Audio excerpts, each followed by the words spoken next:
Good morning from Digha. আমরা এখন গরম গরম লুচি খাওয়ার পর বিচের পাশ থেকে ঠান্ডা ঠান্ডা আখের রস খাচ্ছি। বাহ বাহ বাহ বাহ,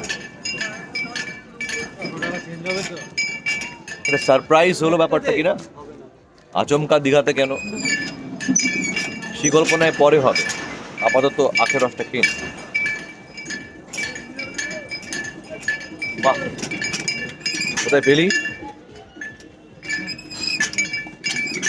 তো আজকে আমাদের দীঘাতে একদিন একটু অন্যভাবে ট্যুর করার ইচ্ছে হয়েছে। বেসিক্যালি আমরা বাইক নিয়ে বেরোই, তো এবারে আমরা এখান থেকে একটা ইলেকট্রিক স্কুটি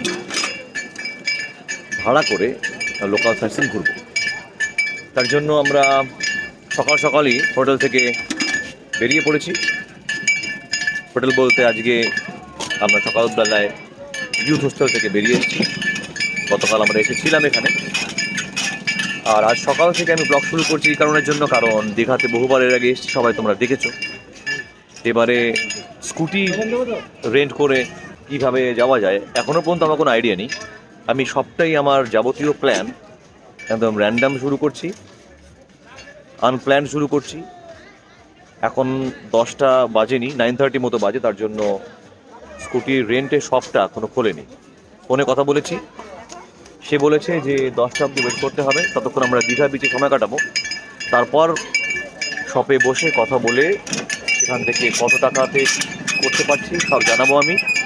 তোমরা যদি কেউ কখনো বাইক নিয়ে না আসো, সরাসরি হয়তো এখানে বাসে করে বা ট্রেনে করে এসে লোকাল সাইট সিন করতে চাও, সেক্ষেত্রে একটা স্কুটি বা বাইক রেন্ট নিয়ে সেটা নিয়েও ঘোরা যায়। যদি কেউ প্ল্যান না করে এসে এরকম করতে চায়, তাহলে কী কী করতে হবে 1 by 1 আমি স্টেপগুলো সব দেখাবো। আমি এখন ব্লাইন্ডলি শুধু ফোন করেছি যে আমি ঘুরতে চাই, সে আমাকে বলেছে 10টার সময় শপে আসুন।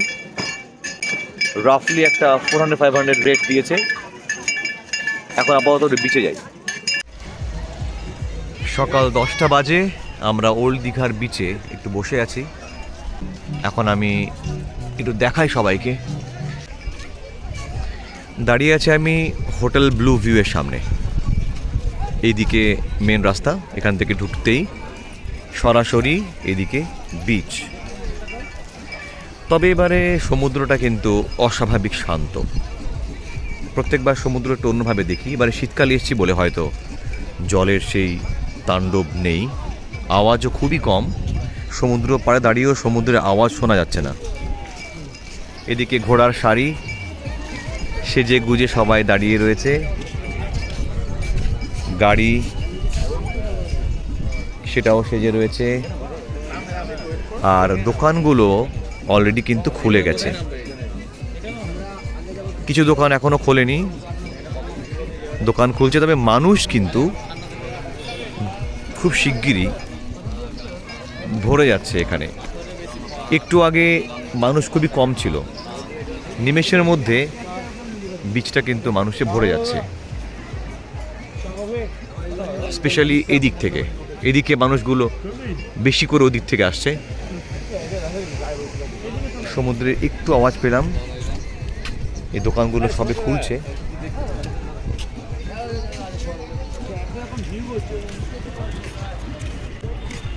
আর এখানে বসে আছে মালা, সমুদ্রের দিকে মুখ করে বসিনি, কারণ সামনেই সূর্য, খুব রোদ লাগছে বলে আমরা একটুখানি পেছন দিকেই ঘুরে রয়েছি এবং সোনালি রোদ্দুরটা গায়ে মাখছি, শীতের আমেজটাকে একটু গ্রহণ করছি। এটা হচ্ছে ওল্ড দীঘার সকাল 10টার রূপ। ওল্ড দীঘাতে যদি ছোটরা আসে তাহলে পরে একটা খুব সুন্দর মজার জিনিস হচ্ছে গিয়ে রিক্রিয়েশনাল একটা গাড়ি পাওয়া যায়, এরকম গাড়ি পাওয়া যায় বা বাইকও পাওয়া যায়। এখানে একের পর এক সব লাইন দিয়ে সাজানো রয়েছে। এই যে একটা বাইক চলে আসছে, ছোটদের জন্য খুব মজা। এখানে একজন গাড়ি যে অপারেট করছে তার সাথে পরিচয় করাবো। ভাই, নাম কি তোমার? অভিজিৎ বেরা। অভিজিৎ বেরা। তো তুমি বলো যে তোমাদের এই গাড়ি কখন থেকে স্টার্ট করো তোমরা? সকালে সকাল 8টা থেকে রাত 10টা 8টা থেকে রাত 10টা পর্যন্ত। পর্যন্ত। তোমাদের রেট কি আছে?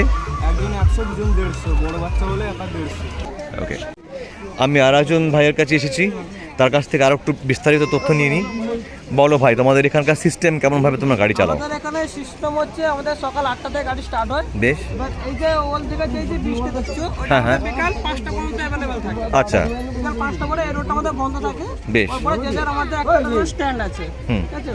একটা স্ট্যান্ড আছে আমাদের এখানে ব্লু হোটেলের সামনে, এটা রিস্কা দেখছো এখানে একটা স্ট্যান্ড আছে। আচ্ছা, ব্লু ভিউর পাশে একটা স্ট্যান্ড আছে। পার্কে একটা স্ট্যান্ড আছে, তো যেটা স্ট্যান্ড আছে বিকাল 5টা পর থেকে আমাদের এই রোডটা বন্ধ থাকে। আচ্ছা, এখানে বিকেল 5টার পর থেকে বন্ধ থাকে কেন? ভিড় থাকে বলে? আমাদের ভিড়ের জন্য ওইটা নিয়ম করা হয়েছে, বিকাল 5টার আগে যতক্ষণ এখানে চালাতে কিছু চালাতে পারো। বেশ বেশ। 5টার পরে ওটা ভিড়ের জন্য আমাদের বন্ধ থাকে, কিন্তু যেটা স্ট্যান্ড আছে স্ট্যান্ডে ভালো মতনই ঘোরানো হয়। আর তখন কি রেট কমে যায় না বেড়ে যায়? যেমন দেখ আমার সেরকমই থাকে। একটা বাচ্চা 100 টাকা, 1 থেকে 5 বছরের ভেতর হলে 100, তার উপরে যত বড় হবে যত বাচ্চা দেখে আমাদের রেট। বেশ বেশ, বাচ্চাদের জন্য তৈরি করা হয়েছে, বাচ্চাগুলো রিস্ক নেই। Very good, thank you so much তোমার তথ্যের জন্যে। তাহলে আমরা জানতে পারলাম বিস্তারিতভাবে এই গাড়ি সম্বন্ধে। আমরা দূর থেকে সবাই গাড়িগুলো দেখি, কিন্তু হয়তো জানতে চাই না বা জানতে পারি না। আজকে আমি ব্লগে সব ডিটেল দিয়ে দিলাম। এখানকার লোকাল ছেলেরা এই গাড়িগুলো অপারেট করে। তোমরা এসে আরামসে বাচ্চাদের নিয়ে কিন্তু মজা করতে পারো। এই যে যেমন দুটো বাচ্চা যদি ওঠে, এরকমভাবে বসতে পারবে। জানুয়ারি মাসে 17 আজকে, অথচ তাপটা কিন্তু বেশ স্ট্রং। মানে শীতকালেও রোদের যে তাপটা সেটা কিন্তু গায়ে ফিল করছি বলেই এই দোকানদারের ছাতা নিয়ে বসে আছি আমরা। আর বিশ্বাস করেছি কি মানে রোদটা কিন্তু মারাত্মক লেভেলেই রয়েছে। গরমকালের ফিলিংসটা কিন্তু আমরা শীতকালেই পাচ্ছি এখন। এটাই হচ্ছে বিচের মজা। আমরা এই হোটেল ব্লু ভিউ রিসর্টের পাশ থেকে যে মার্কেটটা আছে তার মধ্যে ঢুকেছি, আর আমরা এখান থেকে খুঁজতে এসেছি যেখান থেকে বাইক বা স্কুটি রেন্ট করা যায়। তাই জিজ্ঞাসা করতে করতে আমরা এগোচ্ছি। সামনে একটা দোকান ওখানে দেখতে পাচ্ছি আমি, ওখানে যেতে হবে। এই মার্কেটের মধ্যে থেকেই আসা যায়।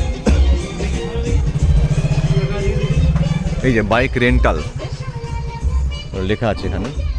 এখানে কার পার্কিংয়ের পাশ দিয়েই এখানে যাওয়া যায়। আর আমি এখান থেকে জয় জগন্নাথ বাইক রেন্টাল সার্ভিসের কাছে চলে এসেছি। একটা ইলেকট্রিক স্কুটি এখান থেকে আমি নেব, এটাই হয়তো এই গাড়িটা আমরা পেলাম। আজকে এখান থেকে রেন্ট নিলাম। গাড়িটা সারাদিনের জন্য 500 রুপিস নিল। আমরা 8টার মধ্যে জমা করতে পারি, বাট আমাদের প্ল্যান একটু আগে জমা করা। হেলমেট দিচ্ছে দুটো, 1000 রুপিস সিকিউরিটি ডিপোজিট। এবার আমরা চলবো আমাদের ম্যাপ লাগিয়ে মারিন ড্রাইভের দিকে, তাই তো বাবু? চলো তাহলে। আমরা বেরিয়ে পড়লাম একটা স্কুটি হায়ার করে সাইট সিং এর উদ্দেশ্যে। খুবই ফার্স্ট টাইম এরকম একটা অদ্ভুত স্কুটার চালাচ্ছে এত বড় একটা প্রো রাইডার। বড় বাইক চালিয়ে হ্যাবিট যার, জানি না কেমন লাগছে ওর, ওর থেকে পরে শুনে নিচ্ছি আমরা। এখন আমরা সোজাসুজি চলে যাচ্ছি মেরিন ড্রাইভে। এর কথা হবে ওখানে, দেখানো হবে কীভাবে আমরা এনজয় করছি আমাদের জার্নিটা। এখন বাজে 11টা 20। এতক্ষণ ধরে আমরা অনেক গল্প করলাম এখানকার স্কুটি রেন্ট করা নিয়ে। লোকাল টোটো ইউনিয়ন একটু ডিস্টার্ব করছে এখানে। ওরা একটু বাধা দিচ্ছিল যে স্কুটি এখন রেন্টে দেওয়া যাবে না, তার জন্য একটা প্রবলেমে আমরা ছিলাম কিছুক্ষণ। তো শেষমেশ আমরা স্কুটি নিয়ে বেরিয়েছি। আজকে আমাদের আপাতত প্ল্যান হচ্ছে মন্দারমণির দিকে চলে যাওয়া। তার আগে আমরা যে রুটটা ধরে যাব সেটা হচ্ছে মারিন ড্রাইভ রুট ধরে যাব।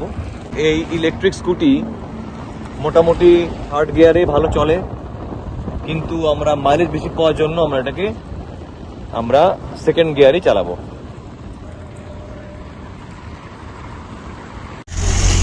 তো আমি এখন এই ডান দিক দিয়ে এখান থেকে সৈকত সুন্দরী রোড ধরে যাব শঙ্করপুর। এখান থেকে 6 কিলোমিটার স্ট্রেট চলে গেলে পরে এটা হচ্ছে মেন রোড, আমাদের কলকাতা যাওয়ার রাস্তা এইটা। আমরা সৈকত সুন্দরীর দিকে চলে যাচ্ছি। এদিকে তাজপুর, মন্দারমণি সব এই রাস্তাতেই পড়ে। তো আমরা মারিন ড্রাইভে উঠে পড়লাম এখন। এখান থেকে জাস্ট ওল্ড দীঘা থেকে কোথায় 1-1.5 কিলোমিটারের পরেই ডান দিকে রাস্তাটা ঢুকে গেল। এবার চলি, খুব সুন্দর লাগছে এই রাস্তাটা।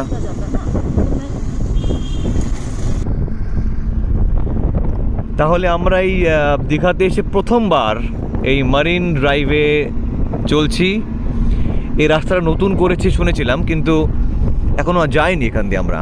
তো আমরা এই ভাড়ার গাড়ি নিয়ে চলেছি শঙ্করপুরের দিকে। একের পর এক যা যা আসবে আমি দেখাতে থাকবো।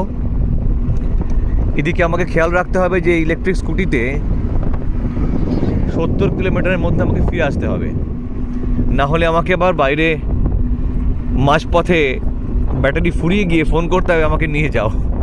তো সেই বিপদ আমি চাই না। রাস্তাটা পুরো খোলামেলা, ভিড় নেই এবং বড় বাসও কিন্তু এই রাস্তায় চলতে পারে।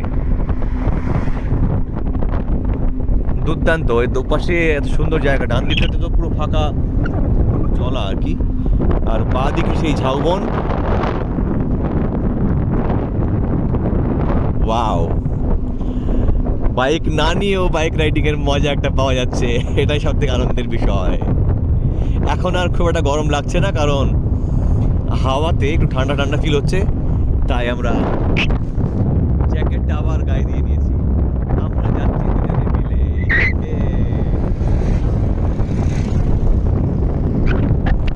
দীঘা থেকে আমরা এই রাস্তা বরাবর এলাম, এত সুন্দর রাস্তা। বাঁ দিকটা দেখো, এখানে সমুদ্রের জলটা ওঠে, এখানে কিছু সুন্দরী গাছ দেখা যাচ্ছে। আর এটা বোধহয় মোহনা অ্যাকচুয়ালি, এখানে জলটা কিন্তু অনেক কমে গেছে। আর দূরে নৌকা চলছে যেটুকু জল আছে তার মধ্যে দিয়ে। আর রাস্তাটা কিন্তু খুব সুন্দর।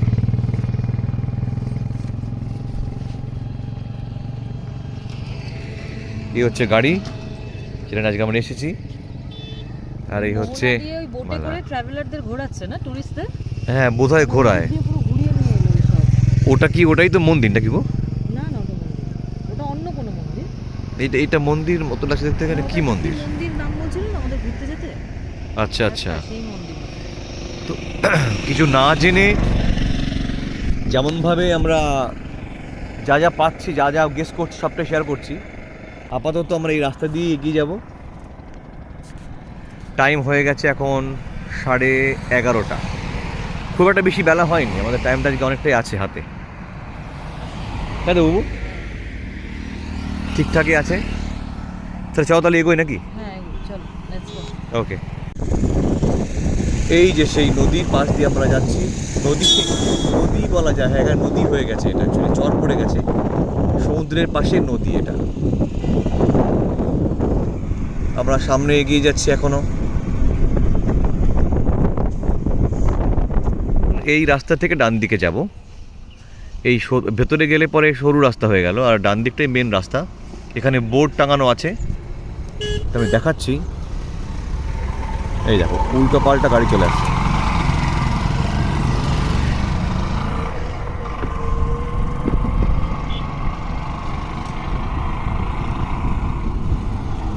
এই যে শঙ্করপুর 1.7, তাজপুর 7, আর নয়াকালী নাকি ন্যায়কালী মন্দির,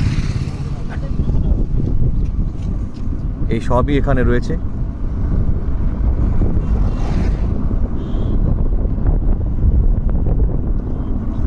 দাঁড়ালাম কারণ ডান দিকে এই রাস্তা দিয়ে দেখা যাচ্ছে একটা বোর্ড, ওই সামনে ওখানে লেখা আছে কি কালী মন্দির? নায়কালী মাতার মন্দির।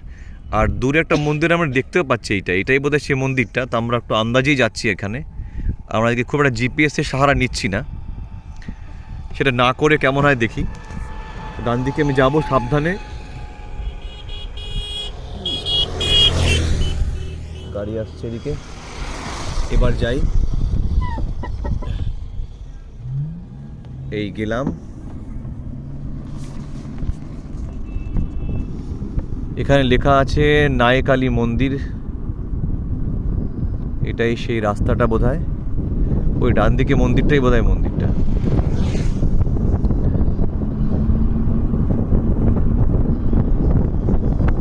এটা কি গো?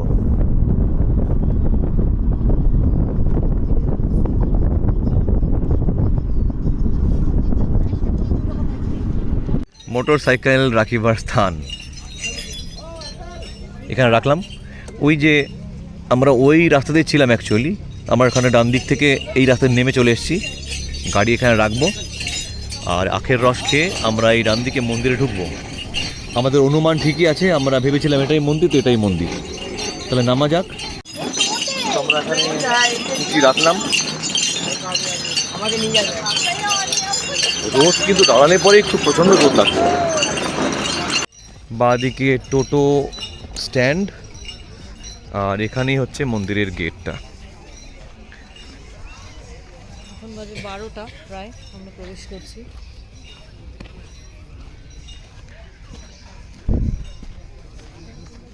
মন্দিরে ঢোকার আগে এখানে একটা চশমার দোকান আছে। রোদের যা তাপ, তাতে যদি কারোর মনে হয় চশমা কেউ নিয়ে আসেনি, আমরা যেমন নিয়ে এসেছি, তারা তাহলে এখান থেকে কিনতে পারে। রিজনেবল প্রাইস, মোটামুটি চশমা কিনে এখান থেকে ঘোরাফেরা করতেই পারে তারা। তাহলে চলা যাক ভেতরে। গেটের সামনে সাইকেল মোটরসাইকেল রাখিবেন না। ডান দিকে শৌচালয়, শৌচাগার। মন্দিরের ইতিহাসটা জেনে নিতে হবে আমরা আমাদের দর্শকদের এখনো পর্যন্ত মন্দিরের কোনো বর্ণনা দিতে পারিনি, কারণ তোমরা যেমন প্রথমবার দেখছো, আমিও প্রথমবারই দেখছি। আমি তথ্য নিয়ে প্রস্তুত হইনি এখানে। আমি এখন হাঁটছি মন্দিরে যাওয়ার জন্য আর 5 জন দর্শনার্থীর মতোই, তাই আমার কাছেও তথ্য সীমিত। একটা পুকুর রয়েছে, এখনো বাঁধানো হয়নি, পুরোটা কাঁচা বাঁধানো। আর রাস্তা এইটা।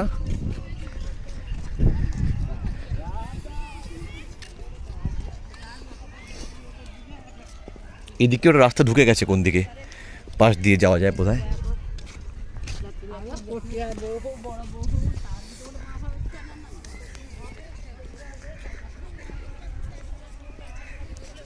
এই বিষয়টা কি বুঝতে পারছি না, দেখতে খুব সুন্দর, স্টেডিয়ামের মতো অনেকটা তাই। ফাউন্টেন, মানে কিছু কীর্তন বা অনুষ্ঠান আচ্ছা আচ্ছা সবাই দেখেন, ওখানে ফাউন্টেন আচ্ছা, এটা একটা সেই ইভিনিং এর পরে মিউজিকের সাথে লাইট অ্যান্ড সাউন্ড হতে পারে, তাই তো? ঠিক ঠিক। বট গাছটা কিন্তু অনেক পুরনো বোঝা যাচ্ছে।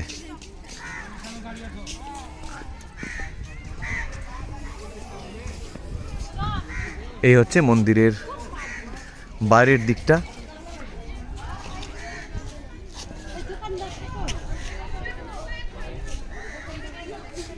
এই জায়গাটার নাম হচ্ছে পূর্ব মুকুন্দপুর। পূর্ব মুকুন্দপুর নায়কালী মাতা সেবাসা। আচ্ছা, ঝাউগেড়িয়া, পূর্ব মুকুন্দপুর। চলো মন্দিরে ঢোকার জন্য জুতোটা খুলতে হবে, খুলে যাই ভেতরে।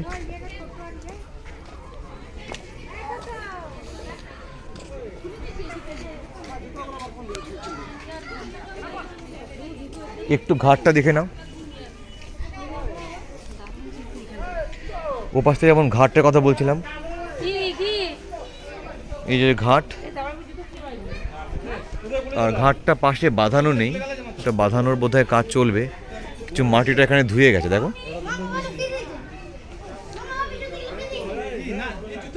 এই গাছটা জুড়ে সবার একটা মানত করা রয়েছে, দেখো, মানসিক কবর ঝোলানো। আচ্ছা আচ্ছা আচ্ছা, ভক্তরা এসে এখানে মানত করে বেঁধে দিয়ে গেছে। মনস্কামনা পূর্ণ করার জন্য তাদের মনের ইচ্ছাগুলো তারা এখানে মানে এইভাবে সুতো দিয়ে, ধাগা দিয়ে বেঁধে দিয়ে যায়। এই হলো নয়াকালী মূর্তি।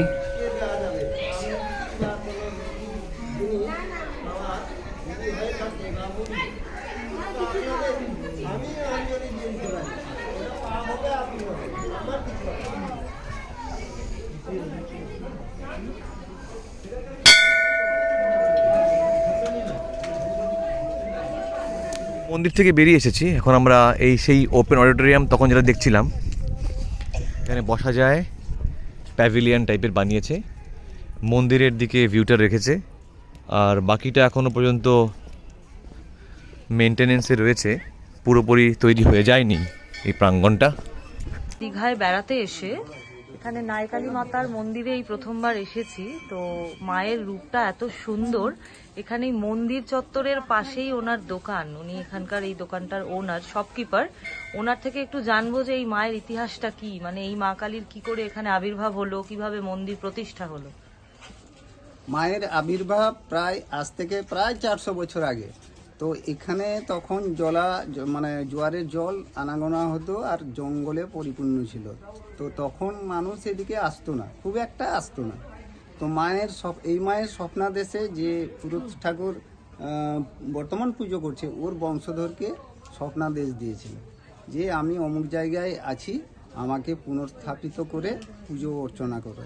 তো উনি 2-3 বার এসেও মাকে খুঁজে পাননি জঙ্গলের মধ্যে। তো মায়ের দ্বিতীয়বারে আবার স্বপ্নাদেশে বললেন যে ঠিক আছে, আমি নৌকো পাঠিয়ে দিচ্ছি, ওই নৌকো কেউ থাকবে না, ওই নৌকোতে তুমি উঠে পড়লে নৌকো ঠিক জায়গায় এনে ছেড়ে দেবে, আর সেইখানে আমি আছি। তো নৌকো যথাসময়ে ঠিক জায়গায়ও যায়, বামুন ঠাকুর ওইখানে উঠে ওই টাইমলি এইখানে এনে ছেড়ে দেন। তো ছেড়ে দেওয়ার পরে মাকে সেইখান থেকে স্থাপন করেন। প্রায় সেইটা ঘটনাটা প্রায় 400 বছর। তো তারপরে এই যে মায়ের মন্দিরটা দেখছেন, এর আগে সম্ভবত আমাদের জ্ঞান হতো এর আগে 4টা মন্দির গেছে। হ্যাঁ, তো এই মন্দিরটা হয়েছে ফার্স্ট লকডাউনের আগের দিন উদ্বোধন হয়েছে। তো মায়ের নাম হচ্ছে নায়কালী মা। নায়ে কথার অর্থ হচ্ছে নৌকো।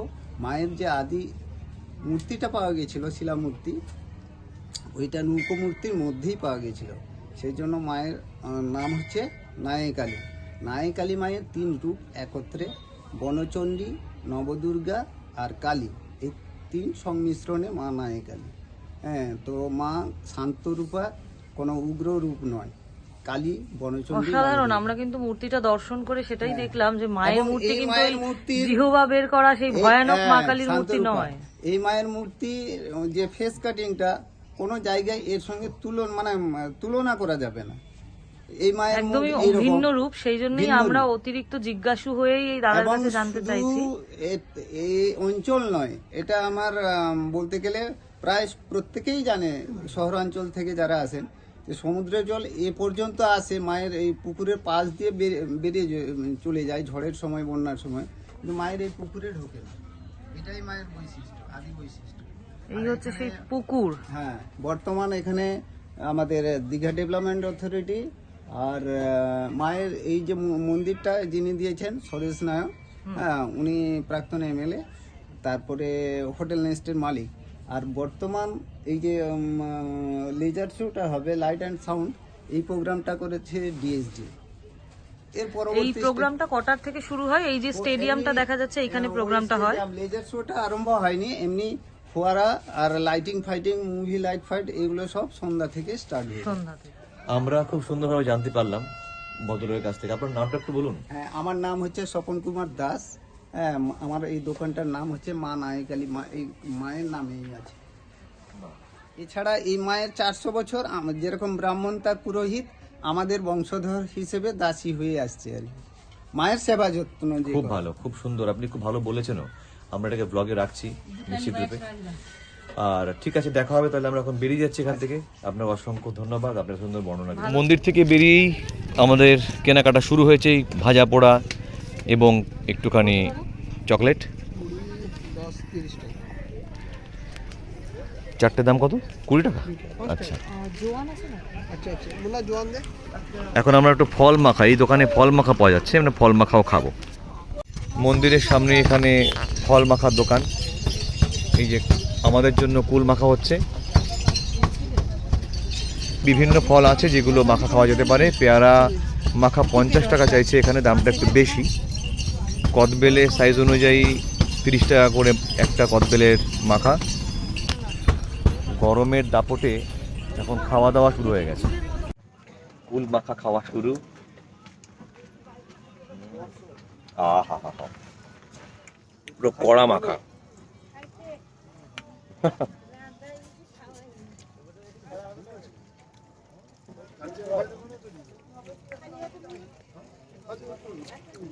কতদিন পর কুল মাখা খাচ্ছি।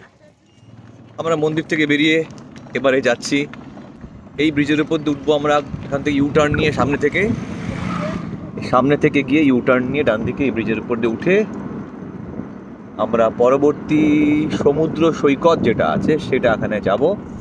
আমরা ডান দিকে যাব, দিয়ে ঘুরে যাব, ঘুরে যাব, ঘুরে যাব, ঘুরে যাব। গাড়ি আসছে, দাঁড়াই। এই রাস্তায় এই চললাম। আর এই ব্রিজটার নাম হচ্ছে নায়কালী ব্রিজ।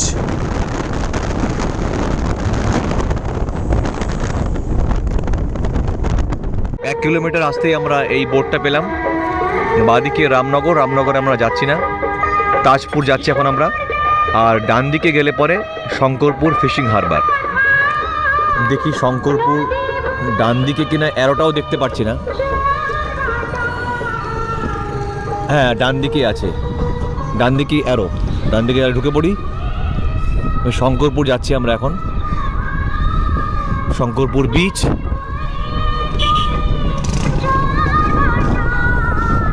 বাজারের মধ্যে দিয়ে ঢুকে গেলাম। 1 কিলোমিটার দূরেই রয়েছে শঙ্করপুর বিচ। এখানে বোধহয় মেলা লেগেছে, শীতকালীন উৎসব কিছু একটা হচ্ছে আর কি।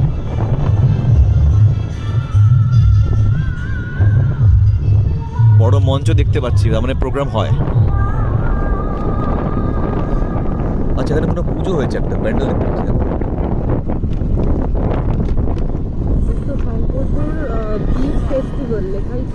ও, শঙ্করপুর বিচ ফেস্টিভ্যাল চলছে এটা। আমরা সামনের দিকে শঙ্করপুর বিচে যাচ্ছি, আর ডান দিকেই দেখছি ওই বোটগুলো বানানো হচ্ছে। বড় বড় কাঠ কেটে কীভাবে নিপুণভাবে তৈরি করছে, কিন্তু এখন সময় নেই যে সামনে গিয়ে বিস্তারিত সম্বন্ধে জানতে পারবো। তো এটা আপাতত মাথায় রাখছি আমি, পরে কোনো একটা সময় এসে এই পারপাসে আমরা আসবো আর আমরা ডিটেলে জানতে চাইবো। এখন আমরা শঙ্করপুরের দিকেই এগিয়ে চলি।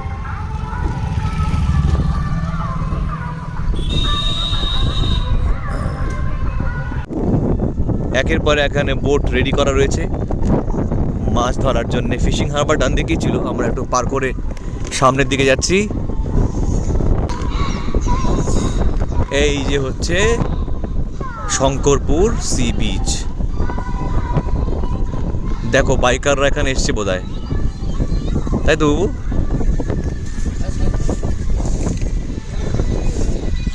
বাহ, রাখলাম এখানে স্কুটি।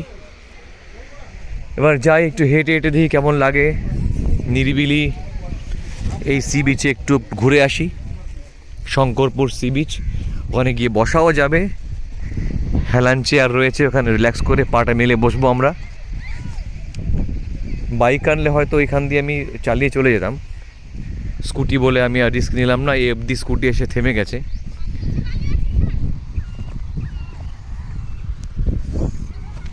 এখানে সমুদ্রের একটা আওয়াজ কিন্তু পাচ্ছি অল্প অল্প। গতকাল থেকে খুব মায়ুস হয়ে গেছিলাম যে সমুদ্রের আওয়াজ কোথায় হারিয়ে গেল, তাই তো বাবু? শঙ্করপুরের বিচে এসে এরকম একটা দৃশ্য পাবো ভাবতে পারিনি। একদম শেষ মাথা পর্যন্ত কোনো লোক নেই,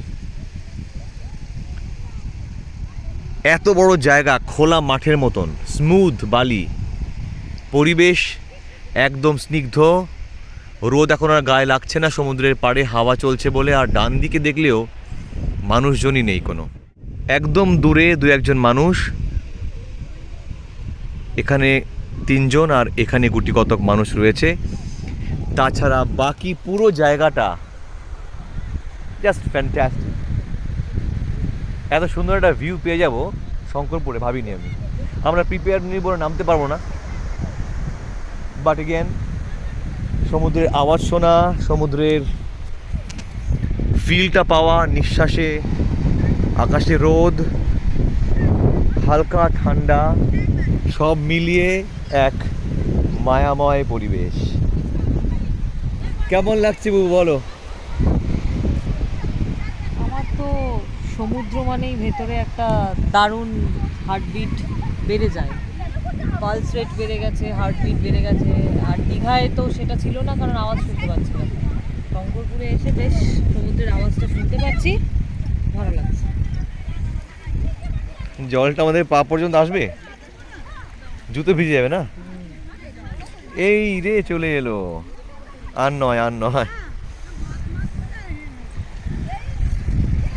দারুণ দারুণ। শঙ্করপুরের এই বিচটা যতটা ওদিকে সুন্দর ছিল, ততটাই পাড়ে বোঝা যাচ্ছে মানুষের অত্যাচার, কত নোংরা এখানে জমে গেছে। আর এখানকার এরকম দুটো বোট দাঁড় করানো চিত্র আমরা সারা জীবন দেখতে পাই, তাই আমরাও চলে এলাম, যেটা ছবি নেব এখানে আমরা। এগুলো কি গাছ?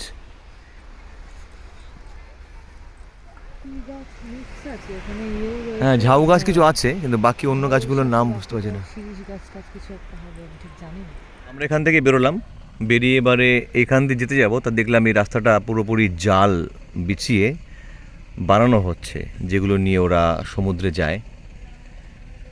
তো এটা কখনো দেখিনি, তাই ছোট করে একটু ভিডিও করে রাখলাম। জালগুলো সব এত এভাবে বস্তা বস্তা জাল রয়েছে, এগুলো সব মেলে এখান থেকে শুরু হয়েছে, একদম প্রায় 500 মিটার অবধি জাল বিছানো রয়েছে, ওরা তৈরি করছে সমুদ্রের জন্যে।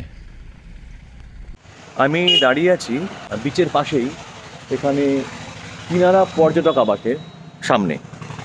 এখানে কথা বললাম যে কত করে এখানে রেট আছে রুমের, বাচ্চাদের নিয়ে এলে কত করে পড়তে পারে, অ্যাকচুয়ালি স্কুল থেকে ঘুরে এলে কত করে পড়তে পারে, ডরমেটরি রেটগুলো জানতে চাইলাম। প্রাইসটা গভর্নমেন্ট বলে খুবই কমই আছে, রিজনেবল আছে। যদি কারোর মনে হয় যে তোমরা শঙ্করপুর থাকতে চাও, তোমরা কিন্তু নির্দ্বিধায় এই জায়গাটা বুক করতে পারো। এখানে স্পট বুকিংও দেওয়া হয়। এর ফেসিলিটি হচ্ছে অনলাইনে অ্যাকচুয়ালি বুক করার কথা, কিন্তু যদি কেউ চায় যে না আমি এখানে গিয়ে দেখবো, তো দেখে বসে বসে বুক করে নেওয়া যায়, সেটা অনলাইনেই হবে। বাট খুব ভালো, এখান থেকে সমুদ্র পাড়টা একটুখানি দূরে, 1-1.5 মিটার এই দিকে যেতে হবে। তো আমরা সেখান থেকে এলাম, এসেই দেখলাম যে এগুলো রয়েছে। তো চাইলে এই পুরো জায়গাটাতে যে কোনোভাবে ওরা ব্যবস্থা করে দিতে পারবে, double bed, triple bed, AC, non AC এবং ডরমিটরি। তো ভালোই হলো, যোগাযোগ নাম্বারটা এখানে আছে 9230983671। আমরা আবার মারিন ড্রাইভ দিয়ে এগিয়ে চলেছি। এখন আমাদের উদ্দেশ্যটা কোথাও খেয়ে নেওয়া।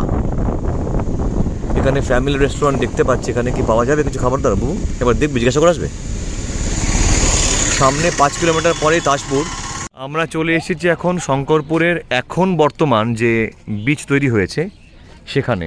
আমরা এখানে গাড়িটা রাখার জায়গা এখানে রাখলাম।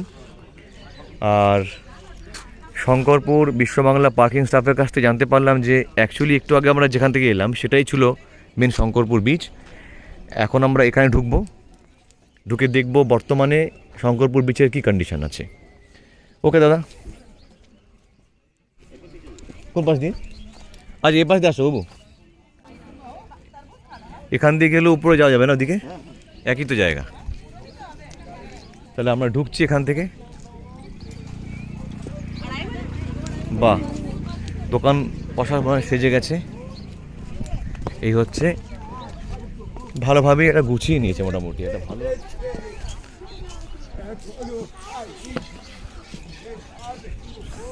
দীঘা বিচের মতোই সুন্দর গোছানো জায়গাটা এখন।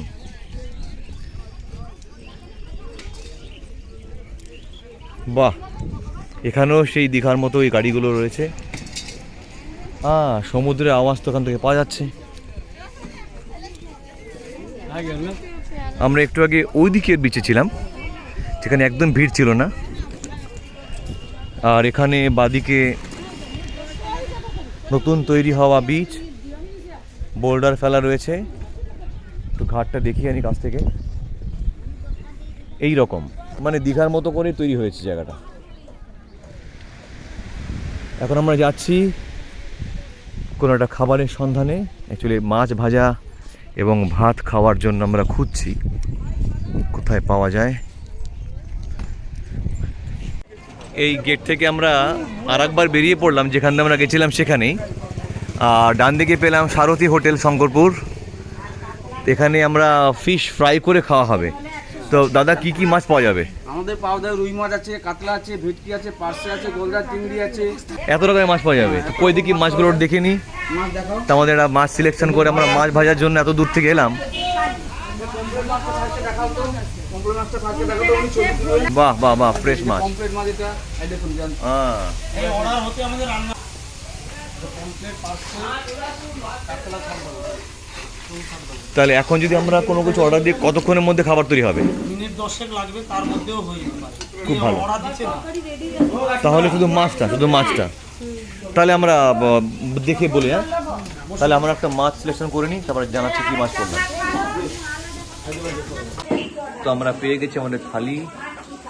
আমরা একদম দুপুরবেলায় লাঞ্চ হিসেবে ভাতই খাবো। ভাতের মধ্যে আমরা নিয়েছি ফিশ থালি, রুই, আর রুইটা এখানে আসবে। তাহলে আমরা শুরু করি, চলো আমাদের খাওয়াটা। গরম গরম খাবার কেমন লাগছে? বাহ, প্লেটটা তো পুরো আমার বাড়ির প্লেটের মতো।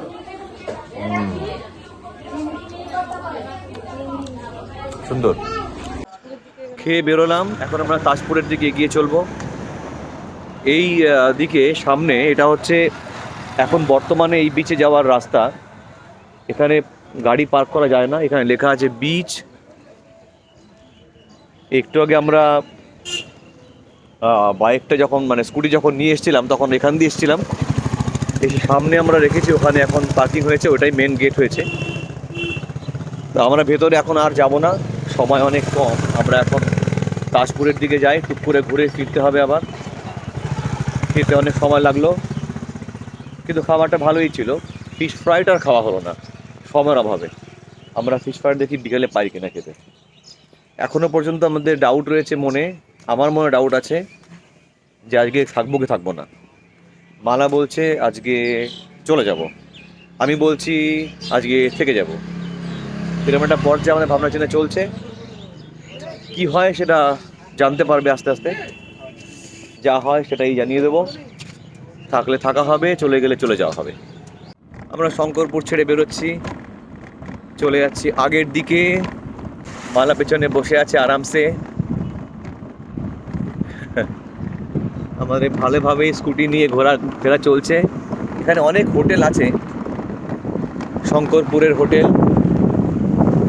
এবার তাজপুরের দিকে আমরা যাচ্ছি। একটু সামনে এসে আমরা এরকম দেখতে পাচ্ছি শঙ্করপুর বিচের এটা বোধহয় শেষ দিকটা। এইভাবে পাড়টাকে বাঁধিয়ে রেখেছে, বোল্ডার্স ভর্তি এখানে। তো আমরা এগিয়ে যাবো স্ট্রেট।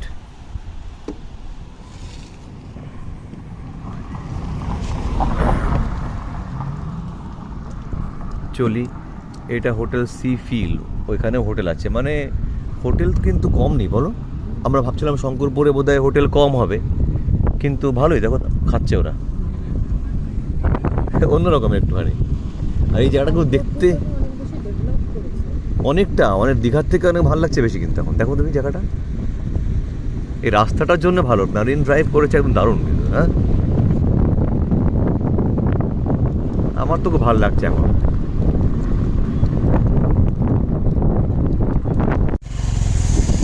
আমরা আর একটা এলাকায় চলে এসেছি মারিন ড্রাইভ দিয়ে আস্তে আস্তে। এটা কোনো একটা বিচ ডান দিকে আছে।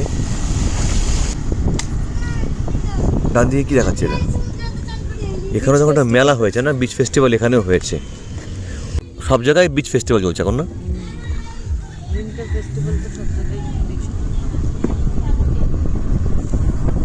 চলি এগিয়ে যাই আরও আমরা, সময় খুবই কম। আমরা তাজপুরে বিচে যাব এবারে।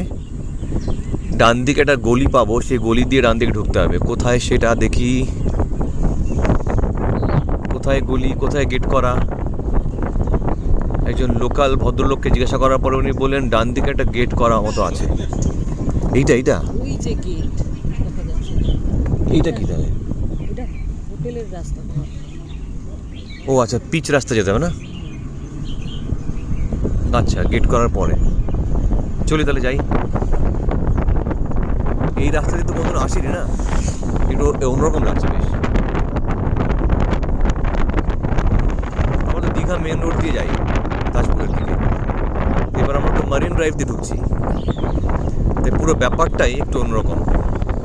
এই ডান দিকে আমরা ঢুকবো।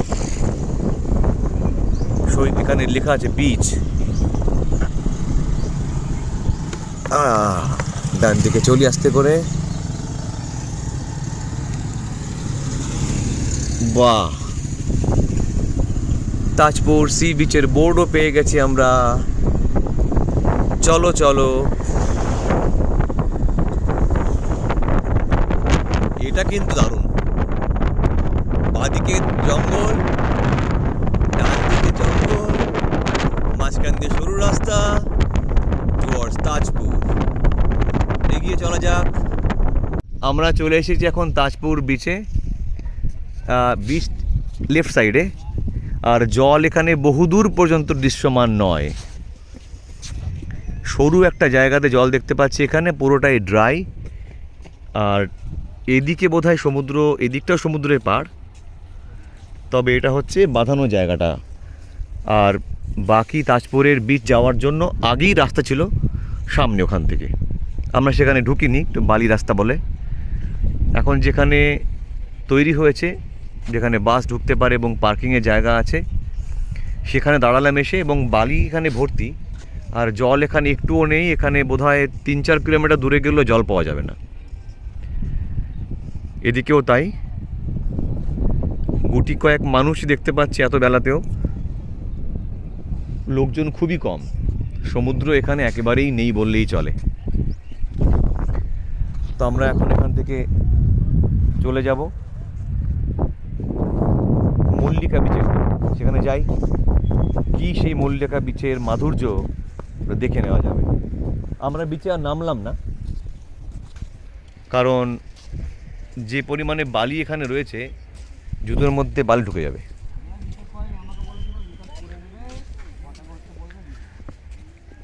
এরকম বালির মধ্যে আমরা এখন নামতে চাইছি না। আইসক্রিম খাওয়া হবে এবার। কুলফি খাচ্ছি আমরা এখানকার। দাম কত?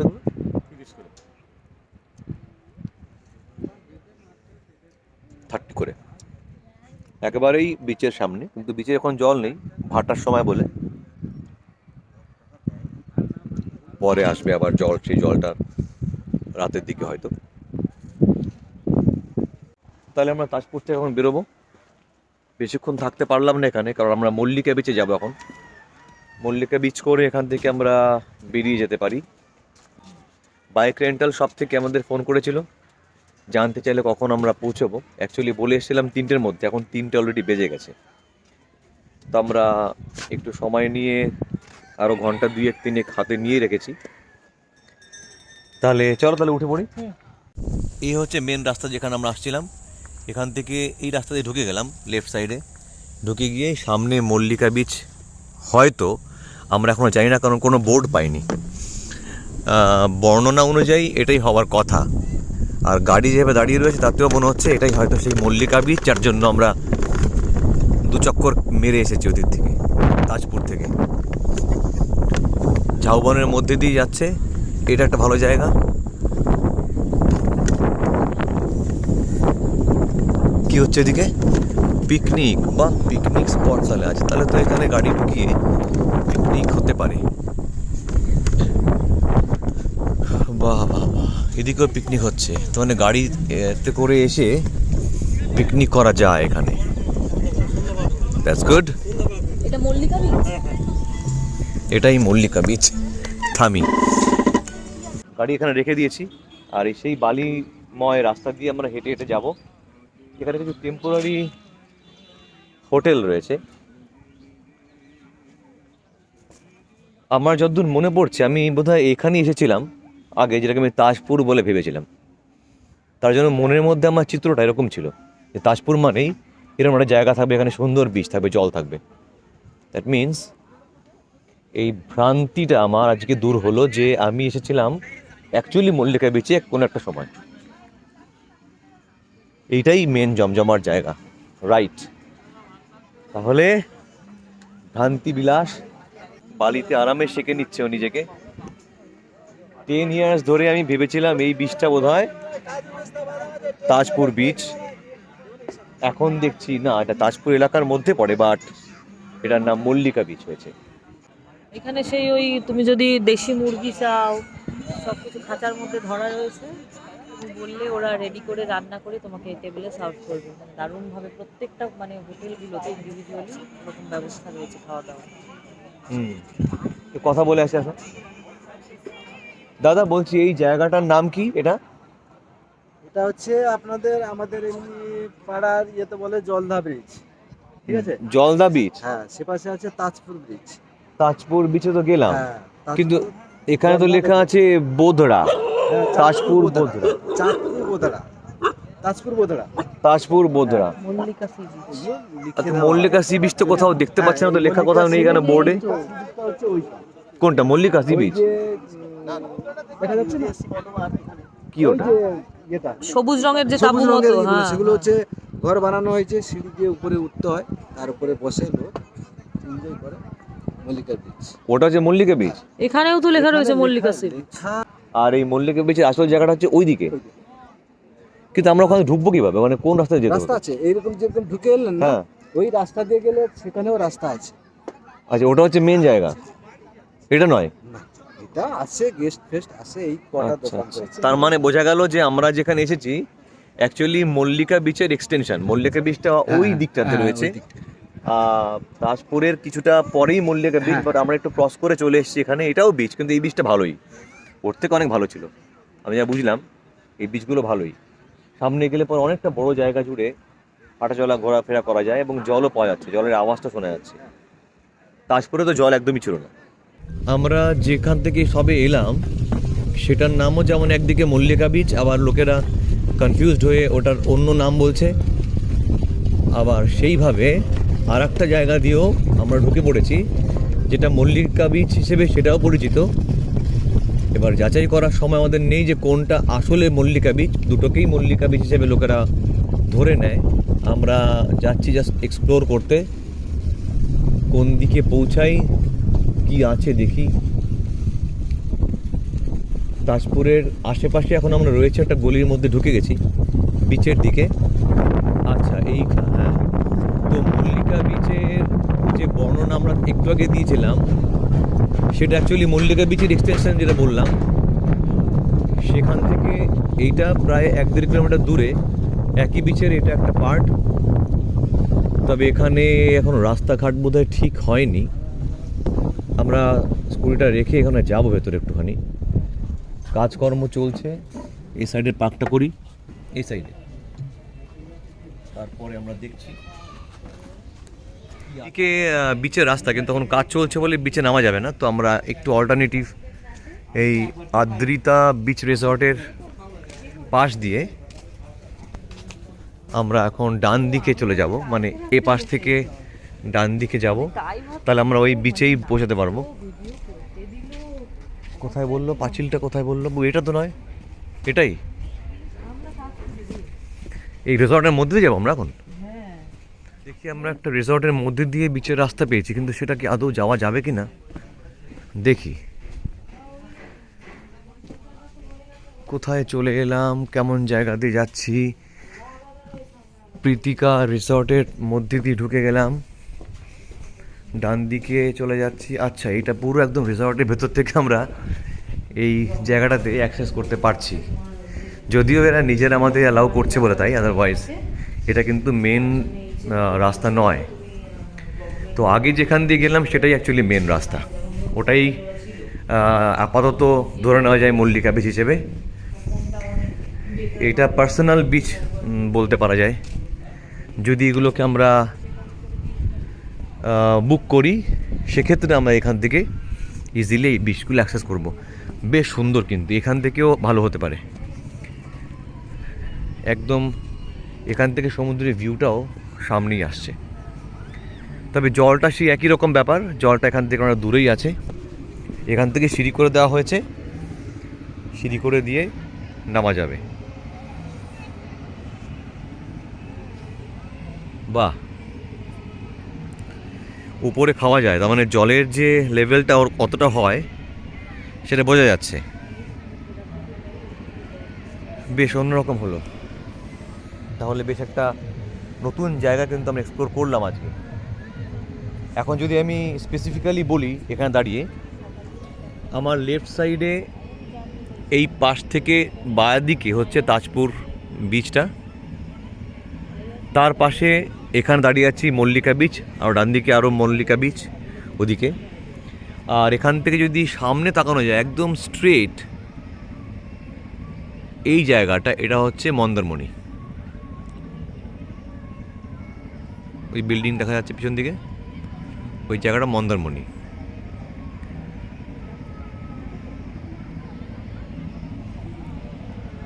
তো এখানে মোটামুটি সি বিচটা মন্দারমণির মতোই,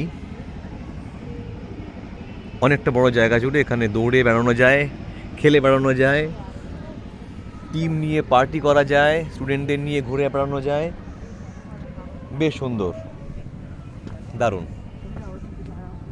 তো আমরা আজকে আর মন্দারমণি যাচ্ছি না, এখন বাজে 4টে। আমরা মেরিন ড্রাইভের উপরে দাঁড়িয়ে রয়েছি, এখন সূর্য অস্ত যাবে, তার জন্য যে ভিউটা একটু দেখাই। এখানে বোল্ডার ফেলা এখনও কমপ্লিট হয়নি, তাই উঁচু নিচু রয়েছে, আর সমুদ্রের একটু আওয়াজ আমরা পাচ্ছি।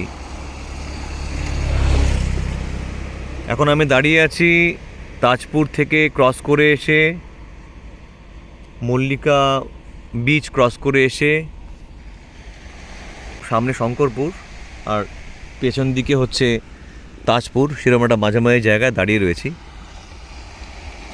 একটু নাজারাটা দেখে নিই, তারপর চলে যাব। আজকে আমাদের প্ল্যান বাসে করে বাড়ি ফেরা। তো গাড়ি জমা দেওয়ার কথা বলেছি 5টার সময়, কিন্তু প্রবলেম হয়ে গেছে যে দোকানটা এখন বন্ধ করে সেই ভদ্রলোক চলে গেছেন, তাই 6টার সময় বাধ্য হয়ে আমাকে জমা করতে হবে। তার মানে আমাকে 1 ঘন্টা আজকে দীঘাতে টাইম ওয়েস্ট করতে হবে। ফেরার সময় আর একবার শঙ্করপুরে আমরা দাঁড়িয়ে পড়েছি। শঙ্করপুরের ঠিক একটু আগে, এখানে আমরা আগে দাঁড়াইনি, তখন যে অধুরা কাজ ছিল সেটা আমরা কমপ্লিট করছি।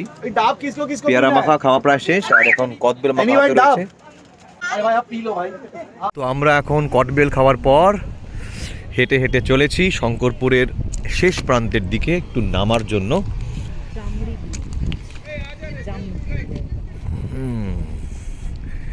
সূর্য অস্ত যাচ্ছে ধীরে ধীরে, ঠান্ডাটা একটু বাড়ছে, আর আমরা সি বিচের এই জলের একটু উথাল পাথাল চেহারা দেখতে পেয়েছি বলে নামলাম।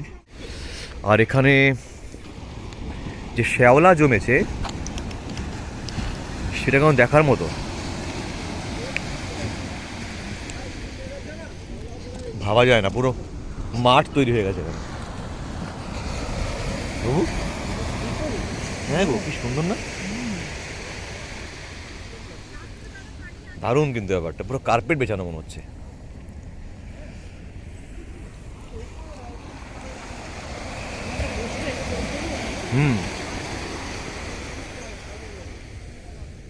এগুলো রিসেন্টলি ফেলা হয়েছে বলছিল, রিসেন্টলি বলতে তাও বছর দিয়ে হয়ে গেছে বোধহয়। জলটা অনেকটা বেড়ে আসছে।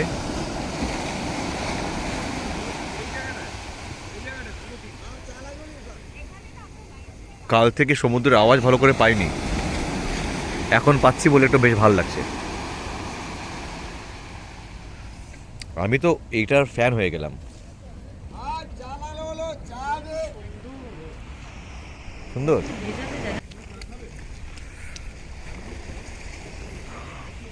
কেমন ফিলটা কেমন আসে, নরম। সমুদ্রে জলে এগুলো হয়েছে, সারাক্ষণ জলের তলে থাকে তো।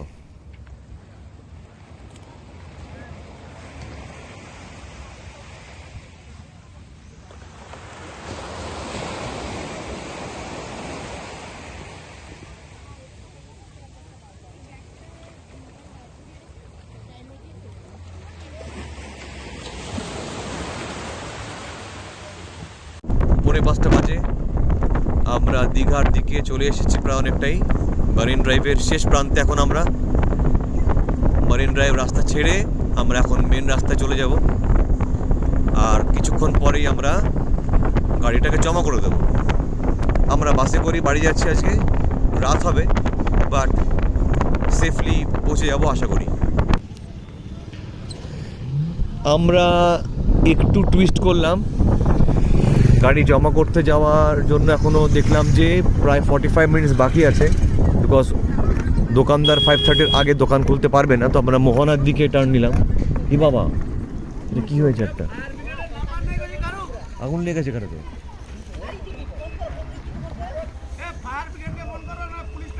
নামো নামো নামো।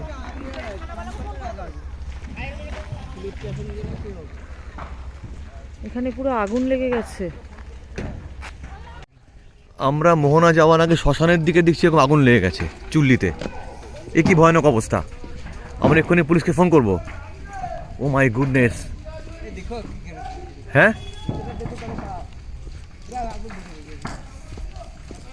এখানে কি মেশিন ছিল কোনো নাকি? এখানে আর এরা লক্ষ্যই করে পুলিশ এসছেন, এখানে ফায়ার ব্রিগেডের লোক আসবে কখন ওয়েট করছি আমরা। মোহনার আগে যে শ্মশানটা সেটা পুরো জ্বলছে। না, আমরা এখন এখানে দাঁড়াতে পারছি না, কারণ আমরা দাঁড়াতে গেলে পরে হবে না। আমরা চলে যাচ্ছি এখান থেকে। ফায়ার ব্রিগেডের লোকের সাথে কথা হয়েছে, তারা হয়তো এক্ষুনি আসবে। আমরা দীঘা মোহনার দিকে যাব, বা দিকটাতেই মোহনা, তো ওখানে মেলা হচ্ছে বলে একটু ঘুরে আমরা এই গাছ দিয়ে আসছি। বাদিকে যাব এখান থেকে, বাদিক এই দিকে।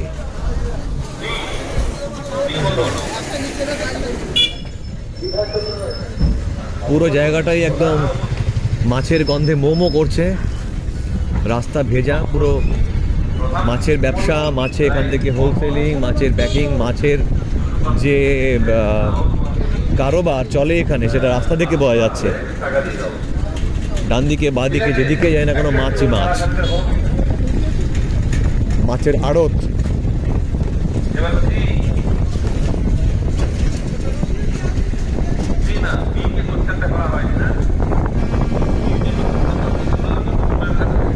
মোহনার কাছাকাছি আমরা চলে এসেছি, এই যে এইখানে।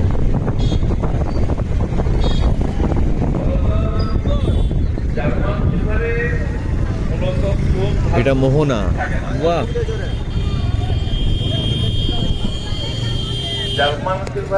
এখানে দীঘা মোহনায় উৎসব চলছে, পুরো মেলার একটা পরিবেশ। ওদিকে লাইটিং ওখান থেকে শুরু হয়েছে, আর এই দিকটাতে হচ্ছে উৎসবটা চলছে। আমরা কি চপ খেয়ে নেবো নাকি? চপ খাবো না, এখানে ফুচকা খেতে পারি আমরা একটুখানি। সূর্য এখন প্রায় ডুবেই গেছে, সামান্য একটুখানি আলো দেখা যাচ্ছে ওখান থেকে। তাহলে চলো আমরা যাই, এবারে গাড়ি জমা করে দিই। টেস্ট এখানে চায়ের খুব ভালো দোকান আছে, গোপাল টিফিন সেন্টার, কিন্তু মুশকিল হচ্ছে আমি চা তো খাই না। এখন বাজে ঘড়িতে 5:13। আমরা স্কুটারটা জমা করতে যাচ্ছি, ঢুকে পড়েছি সেই রাস্তায় যেখান থেকে আমরা বেরিয়েছিলাম। আমাদের সারাদিনের রাইডিং জার্নি আজকের মতো এখানেই সমাপ্ত হলো। চলে এলাম আমরা গাড়ি জমা দেওয়ার জায়গায়, কিন্তু দোকানটা এখনো খোলেনি, তাই দাঁড়িয়ে 10 মিনিট এখন নষ্ট করতে হবে। সেই ফাঁকে একটুখানি সন্ধ্যার পরিবেশটা দেখে নিই। বালা এখন সাজুগুজু করে নিচ্ছে, আমাদের বাস ধরবো, তার আগে মাছের মার্কেটে যাব, কিন্তু সময়টা এখন আমাদের নষ্টই হচ্ছে এক প্রকার।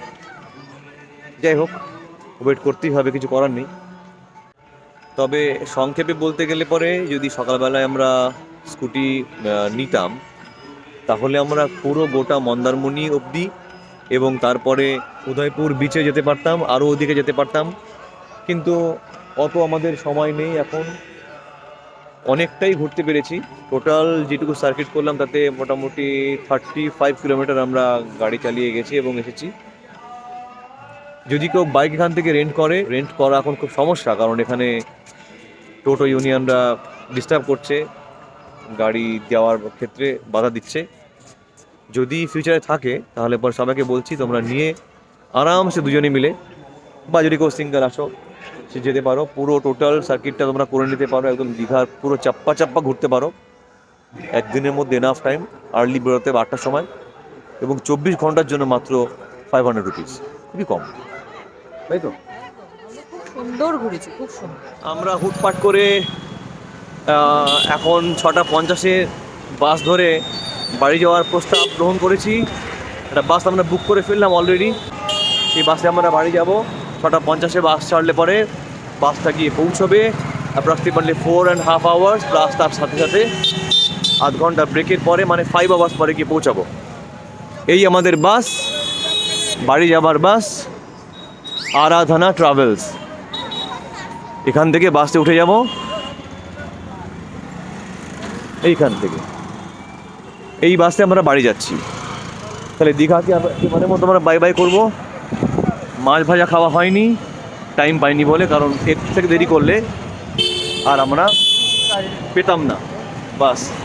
বাসে ওঠার আগে কিছু খাবার দাবার কিনে ফেললাম।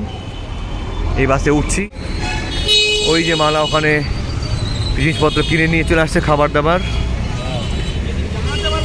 কাম এস গেট আপ।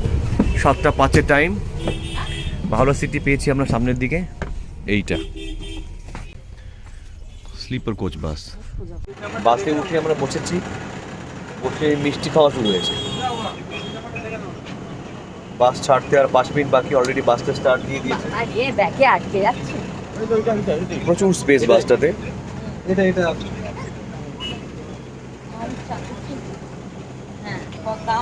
মোটামুটি যা দেখছি 7:05 বাস ছাড়লে পৌঁছতে আমাদের 12:30। 12:30 বেজে যাবে যা বুঝছি আমি। বাস ছেড়ে দিয়েছে।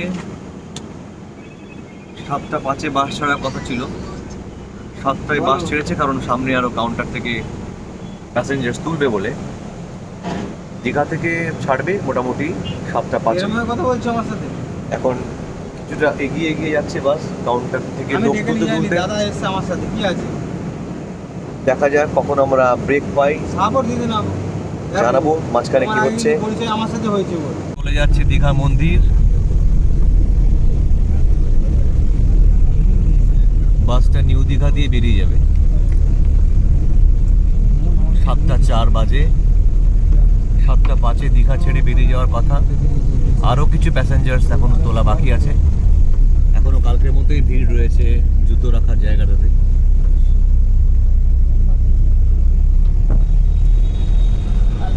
আর কিছু খাবার দাবার নেই? হ্যাঁ, প্রচুর কিছু আছে। ফ্রাই দিও কিছু। আমরা তোমার জন্য ফ্রাই খুঁজেছিলাম, ফ্রাই ছিল না, অতটা নেমে খাবো তাহলে। আমার তো ডিনারে তো দাঁড়াবেই। 7টায় চড়া মানে আমরা ডিনার করতে দাঁড়াবোই। কখন করবো? ঝটপট খেয়ে নেবো। আমরা কোলাঘাট পৌঁছালাম। এখন বাজে 10:30। মোটামুটি ভালোই টেনে দিয়েছে। আমরা এখন ঢুকছি রেণুকা হোটেলে। এই হচ্ছে বাস, 4 থেকে নামলাম।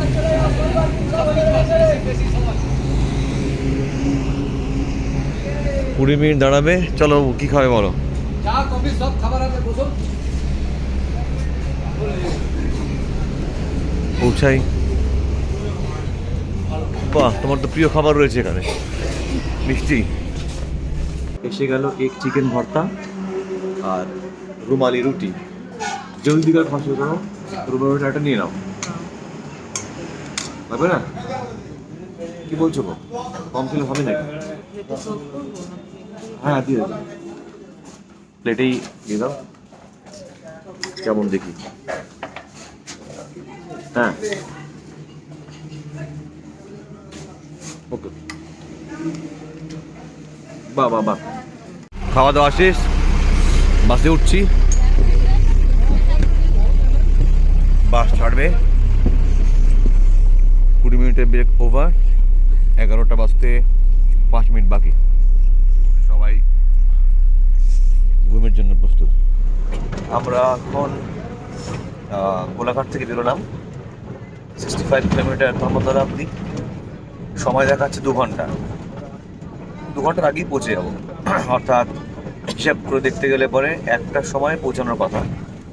বা বাস যদি টেনে দেয় তাহলে 1:45-তেও পৌঁছাতে পারি, আর না হলে 12:30-তেও পৌঁছাতে পারি, ডিপেন্ড করছে।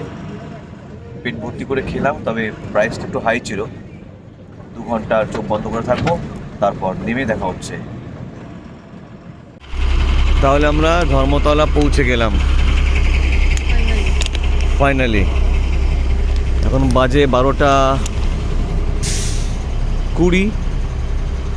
আমাদের একদিনের দীঘা ট্যুর শেষ করলাম। এবার আমরা একটা গাড়ি বুক করে নেব, তারপরে পৌঁছে যাবো আমাদের বাড়ি।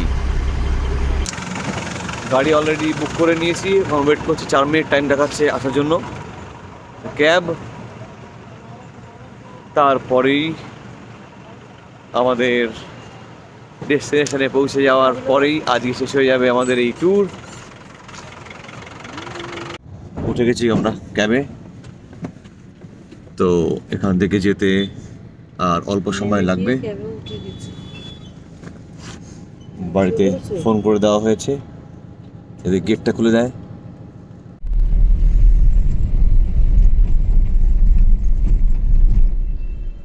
তাহলে আজকের মতো আমাদের এই ট্যুরটা শেষ হচ্ছে।